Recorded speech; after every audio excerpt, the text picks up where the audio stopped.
सम्पूर्ण दर्शकवर्गमा नमस्कार। वसुदेवसुतं देवं कंसचाणूरमर्दनं देवकी परमानन्दं कृष्णं वन्दे जगद्गुरुं। कृष्णाय वासुदेवाय हरये परमात्मने प्रणतक्लेशनाशाय गोविन्दाय नमो नमः। सम्पूर्ण दर्शकवर्गमा नमस्कार। अब श्रीमद् भगवद् गीताको तेस्रो अध्यायको भिडियो बनाउँदैछु। यो पनि एक भागभन्दा बढी त कति भाग हुन्छ। अर्जुनले भगवानसित सोध्नुहुन्छ, ज्यायसी चेत् कर्मणस्ते मत्ता बुद्धिर्जनार्दन बुद्धिर्जनार्दन तत्किं कर्मणि कोरे मां नियोजयसि केशव। हे केशव, हे भगवान, हजुरको विश्लेषण अनुसार कर्मभन्दा बुद्धि अर्थात् ज्ञान योग धेरै श्रेष्ठ छ, धेरै उच्च छ। हजुरले नै भन्नुभयो। त्यस्तो हो भने तपाईँले फेरि ज्ञान योगबाट आत्मचिन्तन गरेर पुग्ने भएपछि, सबैमा समदर्शी भएपछि, निरुगक्षमा आत्मा संयमी भएपछि, ब्रह्म साक्षात्कार हुने भएपछि त्यो त्यस्तो ज्ञानको बाटो छोडेर मलाई यो हत्या र हिंसाको यो आतङ्क यो चाहिँ हिंसाको बाटोमा किन लगाउनुहुन्छ? त्यो ज्ञानको बाटोले म त झन् जोगी भएर हिँड्नु पाएँ, झन् ज्ञानी भएर हिँड्नु पाएँ, मलाई झन् आनन्द। मैले खोजेकै कुरा त्यही नै हो। हजुरले फेरि यतापट्टि चाहिँ तिमी युद्ध गर भनेर यतापट्टि भन्नुहुन्छ। यो कुरा त हजुरको कुरा नै परस्पर बाजियो। मैले कुरा बुझ्न सकिनँ। हजुरले भन्न खोजेको के हो भनेर उहाँले प्रश्न गर्नुभयो।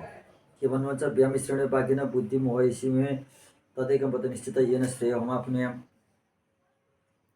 हजुरको यो मिश्रित यसो यताबाट हेर्दा ऊ कुरा नमिल्ने, यताबाट हेर्दा उताको कुरा नमिल्ने।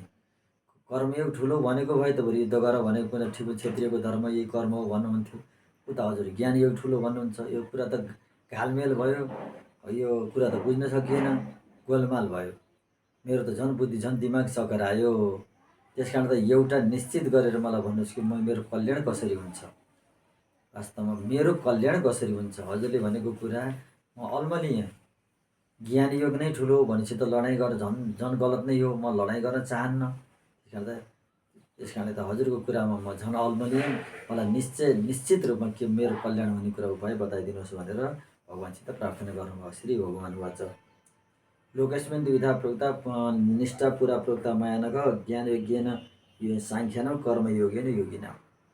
हे अर्जुन, यो लोकमा दुईटा निष्ठा छ, दुईटा आस्था छ, विश्वास छ, दुईटा व्यवस्था छ। कुनै पनि व्यवस्था जस्तै हामीलाई मनुष्यको लागि हामीलाई तेल एकदम उपयुक्त हुन्छ। अब त्यही कन्सुत्लालाई चाहिँ पऱ्यो भने त्यो मरिहाल्छ। ब्रह्मचारी गृहस्थलाई चाहिँ स्त्रीसँग परिवारको चाहिँ मतलब स्त्री प्रसङ्ग शास्त्रविध तरिकाले चाहिँ स्त्री प्रसङ्ग त्यो धर्म मानिन्छ। तर त्यही ब्रह्मचारीलाई र सन्यासीलाई त महापाप मानिन्छ। त्यस कारण त त्यो कसको लागि के व्यवस्था भन्ने कुरा बुझ्नु जरुरी छ। अब कहीँ ब्रह्मचारीमा रहनुपर्छ ठुलो धर्म भनिएको छ, त्यो ब्रह्मचर्य रहने भएको गृहस्थको लागि त होइन। गृहस्थ पनि बिहा गरेर ब्रह्मचर्य गरेर बसिदियो भने त सन्तान पत्नीको पीडा, सन्तान हुँदै नहुने, पितृको पनि श्राप लाग्ने। किन सन्तान विवाह गरेपछि सन्तान जन्माउनुपर्छ, सन्तान जन्माएर वंश परम्परा धान्नुपर्छ। त्यस कारण त यो कुरा चाहिँ बुझ्नुपर्छ। ज्ञानको लागि कसको लागि यो कर्म हो, यो कसको लागि के हो भने पात्र हेरेर व्यवस्था छ। वास्तवमा हामी पनि कुनै विद्यार्थीहरूलाई कसको क्षमता कस्तो छ त्यही अनुसारकै विषय पढाउँछौँ। एकदम कामै नलाग्ने कमजोर विद्यार्थीलाई कडाभन्दा कडा विषय पढाइदिएपछि त कहिले पनि पास हुँदैन। उसको क्षमता अनुसार नै हामीले कक्षामा लगाइदिन्छौँ।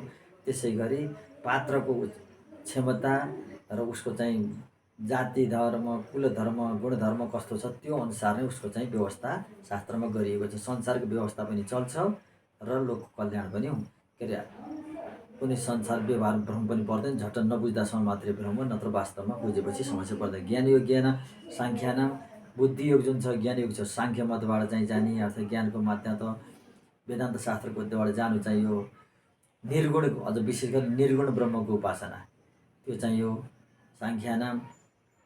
हुन त वैष्णवको मतमा त सगुण उपासना नै छ। माध्यम पहिला चाहिँ व्यावहारिक सत्ताको स्वीकार गरेको हुनाले त्यताबाट नै निर्गुणमा पुग्ने हो भनेर चाहिँ सन्यासीहरूले पनि अद्वैत ब्रह्म मात्रै मान्नेले पनि भगवानको सेवा पूजा गरेरै त्यहाँ माथि पुग्नुपर्छ, ज्ञान भएको अवस्थामा त्यहाँ पुग्ने हो भनेर चाहिँ ठाउँ ठाउँमा आउँछ त्यो कुरा पनि। कर्मयोगे नै योगिना, योग सिद्धि गर्नेहरूको लागि त कर्मयोग नै ठिक छ। पहिला कर्मयोगबाट नै त्यहाँ जान सकिन्छ। जस्तै योगको लागि सिद्ध गर्नको लागि पहिला यमको पालन गर्नु पर्यो। कर्म त चाहियो, यमको पालन कर्म हो। यम भनेको योभन्दा पहिले पनि आइयो। यम भनेको अहिंसा, सत्य, अस्तेय, ब्रह्मचर्य, परिग्रह, एते पञ्चैमा प्रोक्ता। यिनी 5वटा यम हुन्। अहिंसा, सत्य, अस्तेय, ब्रह्मचर्य, अपरिग्रह। योभन्दा पहिलेका श्रीमद् भागवतमा पनि लामो व्याख्याहरूमा पनि यो चाहिँ विभिन्न प्रसङ्गमा यो आएका छन् र यस गीताकोमा पनि योभन्दा पहिले नै आइसक्यो। यो चाहिँ अष्टाङ्ग योगको बारेमा त्यहाँ चाहिँ ती सबै कर्म हुन्। कर्मबाट पुग्ने निर्गुण परब्रह्ममा नै यो योगबाट प्राप्त गर्ने भने त्यसको लागि कर्म अनिवार्य छ। अब वैष्णवहरूको लागि पनि भगवानको सेवा पूजा कर्म अनिवार्य छ, किनकि सगुण साकार रूप भगवानको सेवा उपासना गर्ने हुनाले कर्मयोग यसमा लागि पनि जरुरी छ। त्यति मात्रै होइन, कर्मयोग सुरुमा सबैको लागि जरुरी छ। यो पनि छ। फेरि यसको अझ तल प्रश्न पारिन्छ, न कर्मणाम् अनारम्भे निष्कर्म्यं पुरुषोऽस्मिते। कर्मको थालनी नगरिकन कसरी पनि पुरुषले चाहिँ निष्कर्म प्राप्त गर्न सक्दैन, कामना रहित हुन सक्दैन। कर्म गरेर मात्रै निष्कर्ममा पुग्न सक्छ। कर्मै गरेन भने निष्कर्ममा कसरी पुग्ने? निष्कर्म कामना रहित हुनको लागि पनि कर्म गरेर त्यो श्रेणीमा पुग्नुपर्छ। जस्तै ब्रह्मज्ञानी नै बन्नको लागि पनि पहिले कखरा पढ्नु पर्यो, त्यसपछि माथिल्लो कक्षा पढ्दै जानु पर्यो, साधना गर्दै जानु पर्यो, अनि बल्ल त्यो त्यहाँ बुझ्ने, पहिला पढ्ने, त्यहाँबाट बुझ्ने, त्यसपछि मनन गर्ने, त्यहाँबाट प्रयोग गर्ने, यसरी मात्रै जानियो। त्यस कारण त ज्ञानसँग कर्म नकर्मणाम् निष्कर्म्यं पुरुषोऽस्मिते। कर्म नगरिकन त त्यो निष्कर्ममा निष्कामना रहित हुनको लागि जुन निर्योग क्षेम आत्मवाद भनिन्छ नि, जुन भनियो दोस्रो अध्यायमा, योग र क्षमको चिन्ता नगर्ने, सुख दुःखमा कुनै पनि परवाह नगर्ने, सबैले समान देख्ने, द्वन्द्व सहने, शीतोष्ण सुख लाभ माना तथा मान अपमान, यो मान अपमान सबैलाई बराबर सम्झन सक्ने अवस्था जुन छ, त्यसको लागि पनि वास्तवमा त्यो सबै अवस्थाको लागि कर्म त गर्नु पर्यो। कर्म गरेर नै त्यहाँ पुगिन्छ। पहिला जस्तै हामी नित्य कर्म गर्नु पर्यो। सबभन्दा पहिले चाहिँ अब गायत्रीको ध्यान गर्नु पर्यो, गायत्री मन्त्र जप गर्नु पर्यो। त्यसपछि गायत्रीको ध्यान गरे मन्त्र जपेपछि त्यसपछि अरूहरू आफ्नो शरणागति छन् तिनी मन्त्र जप्नु पर्यो। त्यसपछि भगवानको सेवा पूजा गर्नु पर्यो, अनि सत्शास्त्रहरू पाठ गर्नु पर्यो। यो कर्म नगरीसम्म त हामी निष्कर्मको त्यो बाटोतिर पुग्नै सक्दैनौँ। एकैचोटि जन्मसित स्वाभाविक वैराग्य भएका पूर्व जन्मका विचित्र सिद्धिले आएका भने सोझै अवधूत भएकालाई त होला, त्यो त सिद्धिमिद्धि हजारौँमा एकजना पनि, किन हजारौँमा एकजना पनि हुँदैन, त्यो लाखौँमा एकजना होला। त्यस कारण त सबैको लागि के छ भने कर्म नगरिकन त्यो ठाउँमा पुग्न सकिन्न। कर्म नगरिकन त्यो ठाउँमा पुग्नु भनेको त कपुरी नपढिकन पनि पिएचडीको डिग्री लिने जस्तै हो। त्यो त सम्भव छैन। निष्कर्म न च कर्म नारम्भ न च शान्ति पश्चिम न कर्मणारम्भात् निष्कर्म्यं पुरुषोऽस्मिते। कर्मको थालनी नगरिकन त्यसलाई अगाडि नबढाएसम्म पुरुषले चाहिँ निष्काम कर्मयोग पनि गर्नु, निष्काम पनि कर्म पनि गर्न सक्दैन, कामना रहित हुन पनि सक्दैन। मान्छेमा मनमा विचारहरू तरङ्गहरू आइरहन्छन्। त्यो तरङ्गलाई चाहिँ पहिला चाहिँ मतलब सुरुमा त्यो अनुसारका चाहिँ आचरण गरेर त्यसलाई न्यूनीकरण गर्नको लागि पनि, त्यसलाई घटाउनको लागि पनि कर्मै गर्नु पर्यो। कर्म नगरिकन त्यो घट्दैनन्। घटाउने साधना गर्नु पर्यो। साधना भनेको कर्म नै हुन्छन्। त्यस कारण त कर्म नगरिकन, कर्मको आरम्भ नगरिकन त निष्कामनाको अवस्थामा कामना रहित हुनको लागि, निरपेक्षम आत्मा हुनको लागि, अर्थात् चित्तप्रज्ञ हुनको लागि सम्भव नै छैन। त्यस कारण त कर्म जरुरी छ। न त सन्न्यासनादेव सिद्धिं सम्बन्धी गच्छति। सबै कुरा सन्यास गरेर पनि सिद्धि, सबै सन्यास भनेको राम्रै त्याग गरिदिँदै हो पनि त्यो सिद्धि सन्यास गर्दिनाले, अर्थात् कुनै पनि कर्म नगरिकन बस्नाले पनि त्यो सिद्धिमा प्राप्त हुन सक्दैन। बिहान उठ्यो, नुहाइधुवाइ पनि केही पनि गरेन, म त सबै त्यागेँ, म अहम ब्रह्मास्मि भनेर बस्यो भने त्यो त पाखण्डै हुन्छ। त्यसलाई त सिद्धि त प्राप्त हुँदैन। सबै कुरा त्याग गरिदियो भने, केही पनि नगर्नु भने छैन। अब तर उसलाई त भोक लाग्छ, खान पनि पर्छ। अब अर्को श्लोकमा आउँछ त्यो कुरा, नैकच्छि क्षणमपि जातुच्छित तिष्ठत्य कर्मति कार्यतेवसा कर्म सर्व प्रकृतिजैर्गुणै। किनकि यो बहुत मार्मिक श्लोक छ। नैकच्छि क्षणमपि जातु तिष्ठत्य कर्म क्रिया। कुनै पनि मान्छे कुनै पनि मान्छे एकछिन पनि कुनै पनि कर्म नगरिकन बस्न सक्दैन। भन्नुसार त नगरिकन हामी बस्नु, ध्यान गरेर त बस्छौँ नि। अन्त ध्यान गर्दा नि मन त्यहाँ सक्रिय भइरहेकै हुन्छ। के त्यहाँ ती इष्टरूपको चिन्तन गर्नु पर्यो, त्यो कर्म गर्नै पर्यो। त्यो इष्टरूपको चिन्तन पनि त कर्म त भयो। कर्मै नगरे त्यत्तिकै ज्ञान भएर त्यो त कर्म केही पनि कर्म नगरिकन योगका आसन प्राणायाम यम नियम आसन प्राणायाम यिनी गरेर बल्ल धारणा ध्यान समाधिमा पुगेपछि बल्ल निष्कर्म हुने हो। त्यो नपुग्दासम्म त कर्म गर्नु पर्यो।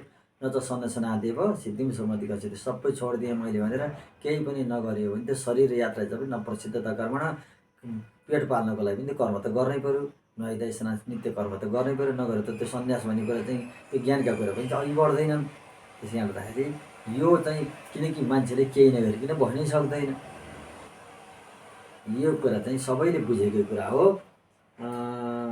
कर्म किनकि कार्य त एउटा कर्म स्वभाव प्रकृति गुणै, आफ्नो प्रकृतिका गुणले त्यो मान्छेले चाहिँ त्यो प्रकृतिले उसलाई त्यो कर्ममा लगाउँछ। जस्तै पानी तलतिर बग्छ, त्यसलाई पानी तलतिर बग भनेर त्यहाँ लगाउनु पर्दैन, पानी आफै तलतिर बग्छ। त्यस कारण मान्छे निष्कर्म रूपमा निष्काम भएर बस्न सक्दैन। त्यसलाई निष्काम हुनको लागि पनि केही कर्म गरेर त्यहाँ पुग्नु पर्यो। भगवानको मन्दिर, भगवानलाई दर्शन गर्न भगवानको मन्दिरमा जानु पर्यो। हामीले आफै विचार गरौँ, भगवानको ठुलो भव्य धाममा राम्रोसँग विधि पूजाले विधिपूर्वक पूजा गरेका भव्य आराधनाहरू त्यहाँ साजसज्जा सबै देख्यो भने त्यो बाहिरी दृश्यले हामीलाई प्रभावित पार्छ। अनि त्यहाँका प्रवचनले हामीलाई भित्री मनलाई प्रभावित पार्छ। अनि बल्ल त्यहाँको ज्ञानको प्रवेश हुन्छ। नत्र जुवा खेलेका ठाउँमा पनि कसैले आएर प्रवचन गर्न थाल्यो भने जुवा खेलिरहेका छन्, मारा भन्न थालेछन्, उता गुरुले प्रवचन सुनाइरहेछन्, त्यसले के काम गर्छ त? कहिले पनि गर्दैन। त्यस कारणले गर्दाखेरि न त सन्न्यासनादेव है श्रेयसम्म न त सन्न्यासनादेव सिद्धिम सम्मति गच्छति। सन्यास गरेर सबै छोडिदिएँ भन्दाखेरि त्यो चाहिँ कहिले पनि सिद्धि पुग्दै हुन सक्दैन। किनकि सबै कुरा उसले छोड्नै सक्दैन।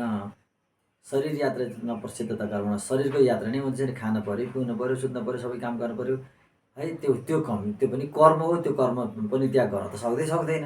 कर्म चाहिँ सम्पूर्ण रूपमा त्याग गर्न त कसैले सक्दैन। त्यस कारणले गर्दाखेरि कर्म बिना पनि ज्ञान हुँदैन। ज्ञानको लागि पनि कर्म गर्नै पर्छ।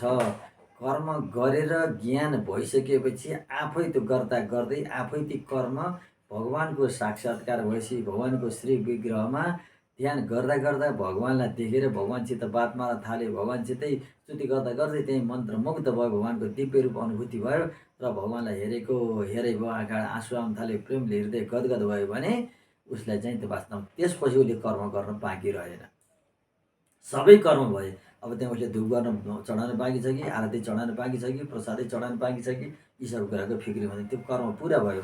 जब परमात्माको अनुभूति भयो, साक्षात्कार भयो, त्यसपछि त्यहाँ बाँकी कुनै पनि कर्म रहेन। भन्न खोजेको यो हो।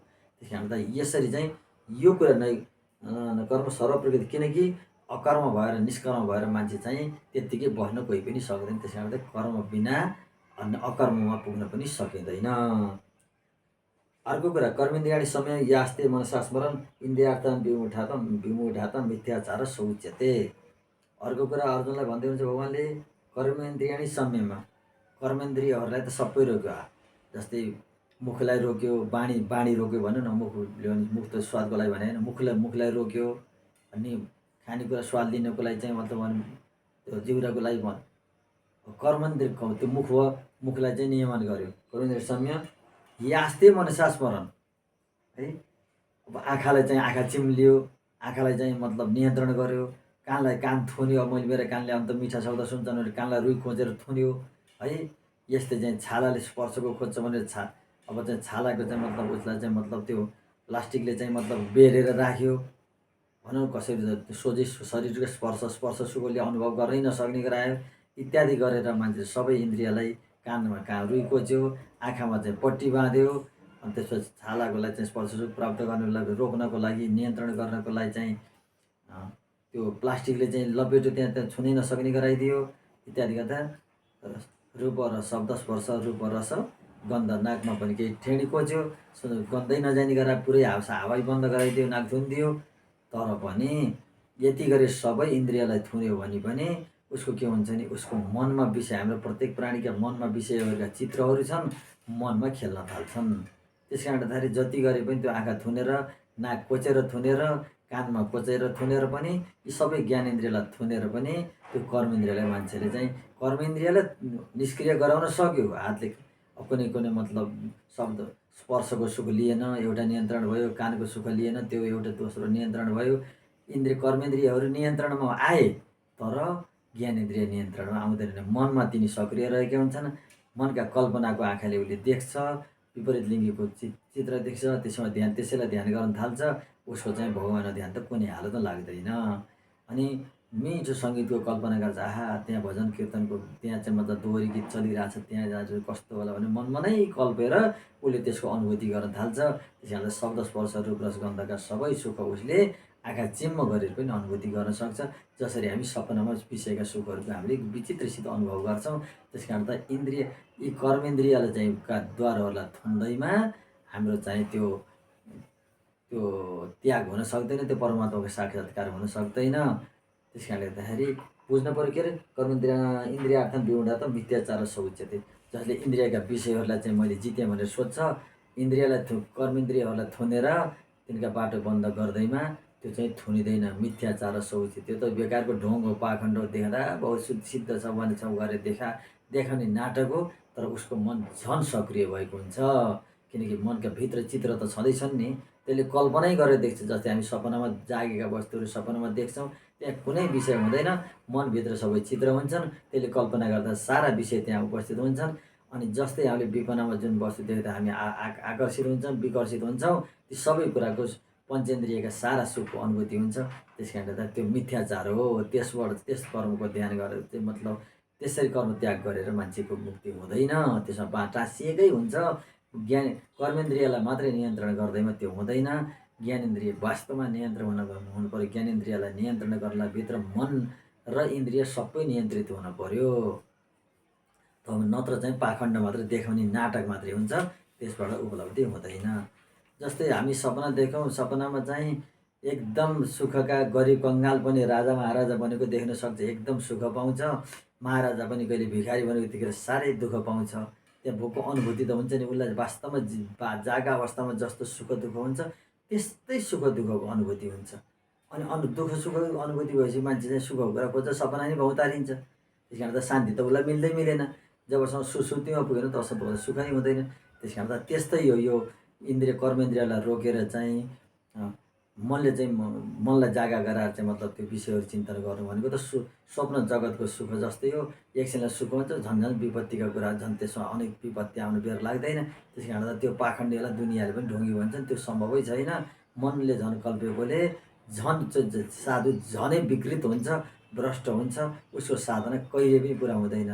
बरु नियमित रूपमा चाहिँ परिवारसित सञ्चय गरेर सामान्य व्यवहार गरेर भगवानको ध्यानतिर लाग्नु, उसलाई त्यो तृष्णा बढ्दैन। स्वाभाविक रूपमा प्राप्त भएको चाहिँ उसले भोग गर्छ, तर ध्यान भगवानमा हुन्छ। त्यसरी गरी सम्भव छ। त ध्यान गरेर आँखा गरेर चाहिँ घर बसेछ नि भनेपि दोषा प्रबन्ती रागिणाम गृहेपि पञ्चेन्द्रिय निग्रहस्तप, यो भनिएको छ नि। त्यसै भने होइन, रागी मान्छे छ, अन्धराग हुरुक्क हुने स्वभाव छ भने वनमा गएर बस्यो भने पनि मेरा घरका परिवारले के गरे होला नि, आज म जङ्गलमा आएर बसेको छु, तपस्या गरेर बसेको छु, हेर तिनीहरूले कति सुखले खाएका होला नि, घरमा सबै सामान छ, खेतीपाती छ, आज म यो जङ्गलमा आएर दुःख गरेको छु भने थक्क पछुताएर घरकालाई सम्झेर घरको सुखैतिर ध्यान गयो भने के काम लाग्यो? कामै लागेन। यो कुरा मिथ्याचार हो। यस्तै त्रण सम्य मनसा नियमेर तेर्जुन कर्मदेय कर्मयोग मसक्तस विशिष्यते। यस्तो इन्द्रियाणी मनसा, जसले सबै इन्द्रियहरूलाई मनसा नियममा मनले नियन्त्रणमा राखेर, बुद्धिले नियन्त्रणमा राखेर, मन पनि छाडा, मन भन्दा नि सूक्ष्म बुद्धिले हो। मन अलिक चञ्चल हुन्छ, यहाँ भन्नाले मन भन्नाले यहाँ बुद्धिकै आशय हो। मन बुद्धि चित्त अहङ्कारभित्र अन्तरात्माका चाहिँ अन्तस्करणका वृत्ति भएको हुनाले बुद्धि चाहिँ मनको एउटा रूप हो। जसले बुद्धिले विवेकले चाहिँ मनलाई नियन्त्रण गरेर सबै इन्द्रियलाई रोक्छ। जब मान्छेले बुद्धि लगाए यो चिज के छ कसो छ भनेर विचार गरे, जस्तै विष हालेका लड्डु देख्यो भने उसले कहिल्यै पनि खाँदैन, जतिसुकै फकायो भने जे गर्यो भने उसले कुनै हालतमा खाँदैन। यो संसारको सुख भने विषय हो भने वास्तवमा विष हो। यो खाएको मान्छे, रक्सी खाएको मान्छे दुर्गति भएकै हामीले देखेका छौँ। रक्सी खाएको, स्मेक खाएको मान्छे पहिला बहुत लट्ठिएर त्यसमा जान्छ, पछि त दुःख पाएको हामीले जताततै देखेका छौँ नि। त्यस्तै भौतिक सुखमा लागेको मान्छे कहिले पनि सुखी हुँदैन। सुखको अनुभूति एक क्षणिक आभास हो, त्यो मृग तृष्णा हो।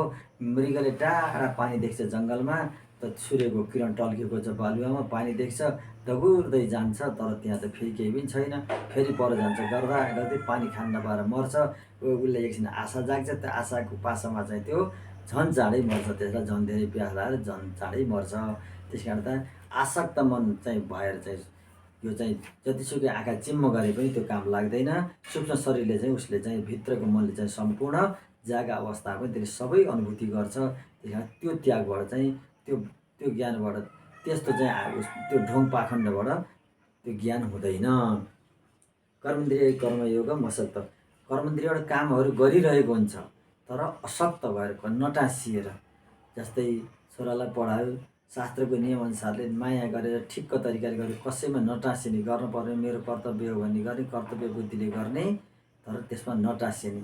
छोरालाई आफूले माया गरेछ तर छोराले भोलि बिहान हेला गर्छ कि भने आजै कल्पना गरेर त्यसलाई हेला गर्नु त भएन। त्यसको आफूलाई चाहिँ बालगोपाल मेरो घर आएको छ यो बच्चामा, उसलाई माया गर्ने, तर माया कस्तो गर्ने, कर्तव्यको पालनको माया गर्ने। त्यसमा बाँधियो भने त्यो यो मेरो छोरा हो भने त्यसमा हुरुक्क भयो भने धुरुक्कर हुनुपर्छ, त्यसैले धुरुक्कर आउँछ। त्यही भएर कर्मेन्द्रिय कर्मयोगम, कर्मका इन्द्रियहरूबाट, कर्मका इन्द्रिय भनेको के हो भने हाम्रा बाघ पानी पाद पायो उपस्थ, यिनी कर्मका इन्द्रिय हुन्। बाघ भनेको बाणी, मुख, यहाँ मुखलाई भ्रम नपरोस्, मुखले चाहिँ मतलब जिब्रोले स्वाद दिने हो, त्यस कारण त त्यो ज्ञानेन्द्रिय हो। तर बाघ भनेको बाणी जुन छ बोलिन्छ जुन, त्यो बाणी कर्मेन्द्रिय हो। जस्तै सम्पूर्ण जहिले अहिले प्रवचन गरेका मान्छेहरू सुनिरहेका छन्, त्यो प्रवचन गरेका मान्छे ठुलो भिडभाड हुन्छ, हामी प्रवचन गर्छौँ, भिडभाड हुन्छ, तिनलाई एकदम बिजनी गरी त्यहाँ गाली गऱ्यो नि, गुरु नसुरु माटा पुरु भनेर लखेट्न बेर्ला हुँदैन, त्यो त हुँदै हो नि। त्यस कारण गर्दाखेरि तिमीले आवेग बढाइदिएर त काम लागेन नि। त्यस कारण त कर्मेन्द्रियाणी कर्मयोगम, आफ्नो कर्तव्य बुझेर त्यहाँ काम गरेको छ। आहा यिनले मलाई माया मान गर्छन्, यिनले दक्षिणा दिन्छन्, मैले त्यही काम गरेको छ भने तिनले आफूले सोचे जति दक्षिणा दिनु त्यहीँ रिस उठ्छ, फेरि त्यही बर्बाद भइहाल्छ। त्यो ज्ञानको प्रवचनको कुरा स्वाहा भएर जान्छ। त्यस कारण त कर्मका योगहरू गर्छ, हामी कथा प्रवचनहरू गर्छौँ, किसानले खेती गर्छ, जे गर्छ सबैले आफ्नो आफ्नो पेसा तोकेको कर्महरू गर्छन्, तर त्यसमा टाँसिएन भने, मेरो र मको भावना गरेन, मेरो कर्तव्यको बुद्धि गरेको छ भने त्यो टाँसिँदैन, त्यो विशिष्ट भएर जान्छ। जस्तै हामी सरकारी जागिर गरियो, पेन्सन भएर आएको बसेको छ, बस्दाखेरि त्यो संस्थामा एकदम माया थियो, अहिले पनि त्यो संस्थामा हाम्रो माया छ, सद्भाव छ। तर त्यहाँ गयो भने अब मैले सक्दो गरेको थिएँ कि मेरो कर्तव्य मैले गरेँ, अब मैले के गर्न सक्थेँ र हे भगवान्, त्यो संस्था समृद्धि हुन्थ्यो भन्ने हाम्रो मनमा रहन्छ। तर त्यो संस्था बिग्रियो बर्बाद भयो भने लौन नि आफ्नो घर परिवार बिग्रियो चाहिँ हामीलाई चिन्ता लाग्दैन। आखिर त्यहीँ जीवन बाँधेर त्यहीँको पेन्सन खाइरहेछ, तर यो घर परिवारमा बाँधिए जति त्यसमा बाँधिँदैनौँ हामीहरू, हामी पक्षपाती त भइहाल्यो नि। त्यस कारण त्यस्तै गरेर गृह स्वतिथिवत बसेत, निर्लोके नरोत्तम निषेध शब्द सुन्नमा आएको छ भागवतमा। घर परिवारको चाहिँ पनि व्यवहार पनि त्यस्तै, अब अतिथिवत बसोस्, अतिथि जस्तै भएर जाओ, छोराहरू कमाउने भयो भने त घरमा अतिथि पाहुना जस्तै भएर बस्ने, बस जसले उनीहरू जे भन्छन् त्यही गर्ने, त्यसरी मिलेर बस्ने। किनकि यो संसार के छ र भने यसरी बस्ने हो भन्ने कुरा शिक्षा दिएको छ। कर्मेन्द्रिय कर्मयोगम असक्त सविष्यते, कर्मेन्द्रियबाट सबै काम गरे पनि काम गर्छ तर कुनै पनि कर्ममा टाँसिँदैन। जस्तै हामी कर्म गऱ्यौँ त्यहाँ त त्यस बेलासम्म हामी केही टाँस्यौँ, त्यो विद्यालय नै हामीले पढाएका संस्थाहरू नै बर्बाद भएको भएदेखि हाम्रो जागिरी पो कहाँ जाने, अलपत्र पनि चाहिँ हामीलाई पिर हुन्थ्यो, त्यहाँ हामी टाँसिन्थ्यौँ। अहिले हामी टाँसिँदैनौँ, माया भएर पनि त्यहाँ हाम्रो आसक्ति छैन, हामीलाई बन्धनकारक त्यो हुँदैन। तर त्यही कुरा हामी घर परिवार हामी यसरी बाँधिएका छौँ नदेखिने बन्धनबाट, कि हामी घर परिवारमा केही बिग्रिने बित्तिकै हामी एकदम रुन थाल्छौँ, लौ बर्बाद भयो भने सर्वनाश आफै मरे चाहिँ बर्बाद हुन्छ। त्यो के हो, आसक्ति बन्धन हो। त्यसैमा जबसम्म, त्यस कारण असक्त भएर काम गर्नुपर्छ। कर्म त हामीले अहिले पनि गरेको छ, कथा प्रवचन गर्ने, ज्ञानका कुरा शिक्षा दिने, तर त्यहीँ पनि हामीले स्वार्थ राखेर दक्षिणा पाउने र नाम कुरो जसको लागि गऱ्यौँ भने त्यहीँबाट हामी चाहिँ असफल हुन्छौँ, त्यो काम लाग्दैन, दिनेले पनि लिँदैनन्। आफ्नो कर्तव्य भनेर गऱ्यो भने उनले मान गरे पनि ठिकै छ, नगरे पनि ठिकै छ, मैले कर्तव्य गरेको छु, भगवान्को नाम जप्न पाइएको छ, भक्तजनको दर्शन गर्न पाएको छ, यसैमा हामी सन्तुष्ट छौँ भने भित्री मनले यही स्वीकार गर्यो भने हामीलाई कुनै कहिले पनि समस्या पर्दैन, पिर नै लाग्दैन। यो स्वाभाविक हो, कसैको बुद्धि हो, कसैले के सोचे सोचेन, सबैले निन्दा गर्दैन। आफ्नो आफ्नो रुचि हो, हामीले भनेको कुरा, मैले भनेको कुरा कहीँ कसैलाई मन पर्छ, कहीँलाई मन नपर्न सक्छ। मन पराएनन् भने पनि हामी तिनीसित रिसाउने कुरो हुँदैन, किनभने रुचि त आफ्नो रुचि, आफ्नो विचित्र रुचि हुन्छ, आफ्नो आफ्नो रुचि अनुसार कसैले मन पराउँछ, कसैले मन पराउँदैन। मेरो काम भन्नु हो, मनमा लागेको कुरा भन्ने हो हामीहरूको काम। तर वास्तवमा अर्काले मन पराउँछ पराउँदैन भनेर अर्काको मन पराउने मात्रै भन्न थाल्यो भने के हुन्छ भने त्यो चाप्लुस हुन्छ, उसबाट पैसाको चाहना हुन्छ, त्यसले गर्दा धर्मको उपदेश दिनै सक्दैन। सच्चा शिक्षा गुरुले चाहिँ सही कुरा शिक्षा दिन्छ, चाहे उसले चाहिँ नराम्रै मानेर आफूलाई त्यहाँबाट बाहिरै गर्छ भने पनि शिक्षा गलत चाहिँ दिनु हुँदैन। आजको धर्माचार्यको चाहिँ वास्तवमा धेरै जसो चाहिँ बडा विडम्बना नै छ। हरेक क्षेत्रमा चाहिँ विकृति छ। त्यो विकृतिको हामीले अर्को क्षेत्रको विकृतिको आलोचना गऱ्यो भने सबै खनिन्छ, निश्चय नै छ। वास्तवमा चाहिँ धर्मका क्षेत्रले अधर्म चाहिँ गर्न भएन। हामी धर्मको क्षेत्रको चाहिँ जिम्मा लिएका छौँ। जुन क्षेत्र छ त्यही क्षेत्रकाले त्यहाँभित्र भएको विकृतिको विरोध गरेर त्यसलाई हटाउन सक्छ। अर्का क्षेत्रकाले विरोध गर्यो भने त्यो दुईवटा वर्गका बिचमा झन् कटुता हुन्छ, त्यसबाट फाइदै हुँदैन। यो कुरा गीताजीको यो शिक्षा हो। नियतम कुरु कर्म तम कर्म ज्यायो ह्यकर्मण शरीर यात्रा जति नप्रसिद्ध त कर्मण। नियतम कुरु कर्म तम, शास्त्रले तोके अनुसारका कर्म गर। तिमी क्षेत्रीय हौ, सेनापति हौ, सेनाको कमान्डर भएर तिमी लड्न आएका छौ, तिम्रो कर्म के हो तिमीले कर्म गर्नु पर्यो भन्ने सङ्केत हो। नियतम कुरु कर्म तम कर्म ज्यायो ह्यकर्मण। कर्म नै छोडिदिनु भन्दा त कर्म गर्नु धेरै राम्रो हो। जस्तै निष्क्रिय भएर बसिदियो भने के छ, न यो लोक भयो न परलोक भयो, न यो लोकको काम भयो न परलोकको काममा त्यो गयो, अब अलपत्र भयो। त्यहाँदेखि कर्म ज्यायो अकर्मण, निष्क्रिय भएर बस्यो भने त के भयो भने शरीर शत्रुले पनि हरुवा डरले भागेर गयो भने लोकमा पनि बदनाम हुने भयो, अनि परलोकमा पनि युद्धबाट क्षेत्री भएर पनि लडाइँबाट भाग्यो भने त्यो क्षेत्रीय धर्म पनि गयो, यो लोक पनि गयो, परलोक पनि गयो। त्यस कारणले कर्म ज्यायो ह्यकर्मण। निष्क्रिय भएर बस्नुभन्दा त कर्म त कति राम्रो छ। त्यस कारणले कर्मलाई निन्दा गरेर तिमी छोडेर भाग्न पाउँदैनौ। शरीर यात्रा जति नप्रसिद्ध त कर्मण, शरीरकै यात्रा पनि चल्दैन। हामीले खानपिन नगर्ने हो, चाहिँ नियमित कर्म नगर्ने हो भने त हामी चाहिँ शरीरै चल्दैन। हामीले केही ध्यान जप इत्यादि केही पनि गर्नै सक्दैनौँ। त्यस कारण त कर्मलाई चटक्क छोड्न हुँदैन। तिमी क्षेत्रीय हौ, क्षेत्रीय कर्म गर भन्ने कुरा यहाँ शिक्षा दिनुभयो।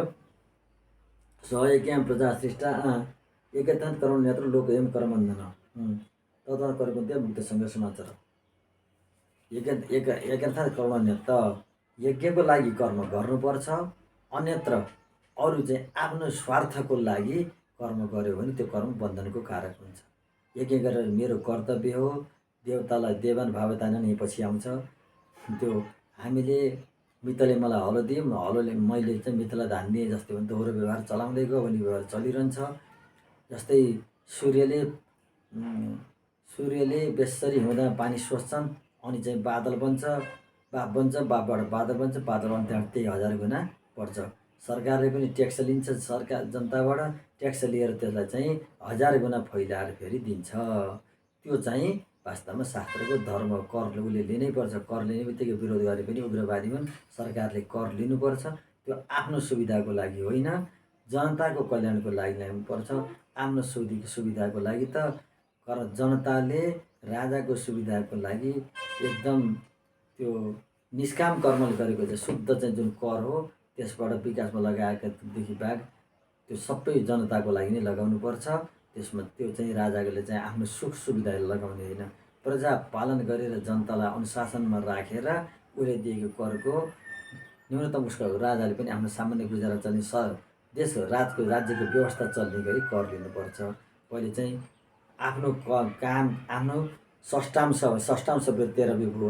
वृत्तिरेक राजाको लागि आफ्नो आम्दानीको 6 भागको 1 भाग राजकीय कोषमा जम्मा गर्नुपर्छ। 6 भागको 1 भाग त साह्रै शोषण रहेछ नि भन्ने झट्ट अहिलेकाले भन्न सक्छ। तर आफ्नो आम्दानीको भनेको छ। आम्दानी भनेपछि सम्पूर्ण घर परिवारले गरेर लगानी गरेको श्रमको बिउको सम्पूर्ण खर्च कटाएर त्यसको 6 अंशको सबै मेहनत गर्नुसँग गरेको छ। त्यसपछि त्यो कटाएपछिको जुन आम्दानी बच्छ थोरै बच्छ। त्यो सारा मेहनतमा त्यो धेरै गएको हुन्छ। जो खेतालाले दिँदाको मेहनत कति छ त्यो सबै कटाएर त्यसको 6 अंश चोखो कमाइ राजालाई दिने र राजाले त्यो विकास योजनाहरूमा लगाउने, थोरै आफ्नो गुजाराको लागि राजाले लगाउने। त्यो राजाको मन्त्रीको प्रशासनको यो व्यवस्था हो। अब आफ्ना सुविधा औँठा छापेर सांसद बनाउने, तिनले काम गर्ने ढङ्ग हुँदैन। त्यहाँबाट तिनलाई चाहिँ मतलब तिनलाई तलब र भत्ता दिँदाखेरि चाहिँ कर्मचारी पालेर त्यसको कर जति तिनलाई खुवाउने भनेपछि त त्यो त नरक हो। त्यो त्यसरी चाहिँ वास्तवमा जनताको कल्याण हुँदैन। यो के धर्म हो र के अधर्म हो भन्ने कुरा मलाई लाग्छ अलिकति चेतना भएको हरेक मान्छेलाई थाहा छ। अर्काको दिल दुखाउनु त्यो चाहिँ अधर्म हो, पाप हो। अर्काको कसैको पनि कुभलो नगरिकन जनताको पक्षमा कल्याण गरेर आफू पनि सादा जीवन उच्च विचार लियो भने त्यो धर्म हो। यसमा कुनै शङ्का नै छैन। धर्म अष्टादश पुराणेषु व्यासस्य वचनद्वयं परोपकार पुण्याय पापाय परपीडनम यो भनिएको त्यसै कारणले हो। त्यस कारणले गर्दाखेरि हामीले धर्म के हो, शास्त्रका धेरै प्रपञ्च छन् भनेर बुझिएन भन्छ नि। सबै धेरै कुरा नबुझे नि यति त बुझिन्छ नि, मैले अर्काको अहित जिताएँ, अर्काको कुभलो गरेँ भने यो पाप हो।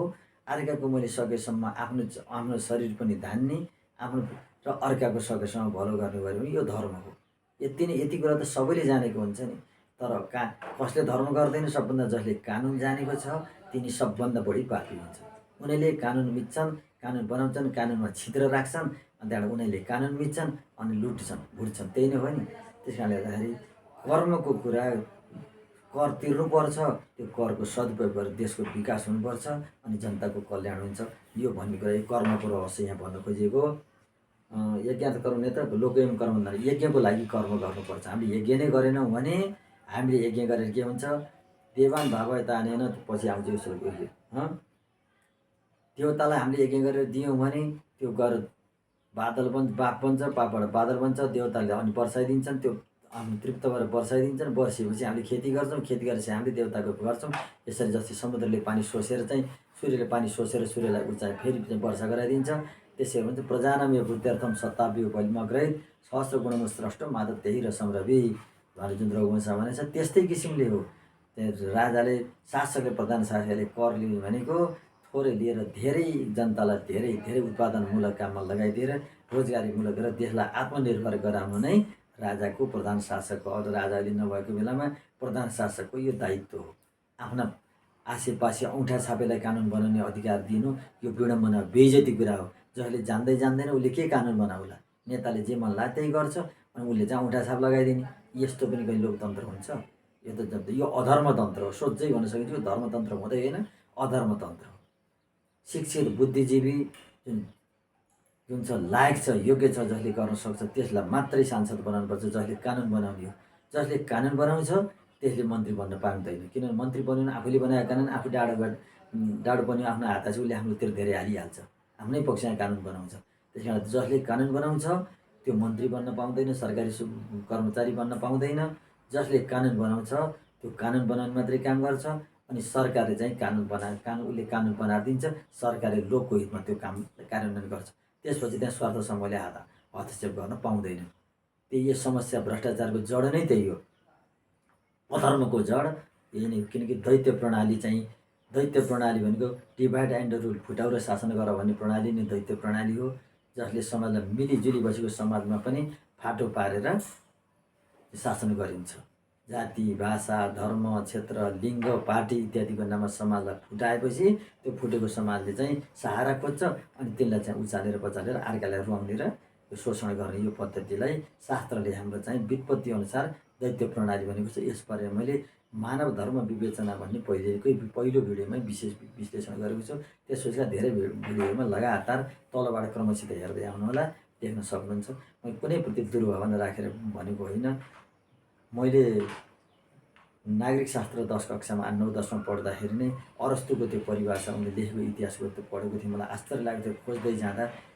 आज हामीले जुन कुरा बुझ्दैछौँ आजभन्दा 2409 वर्ष पहिले बुझेका एरिस्टोटल अरस्तुले त्यो उसै बेला बुझेका रहेछन्।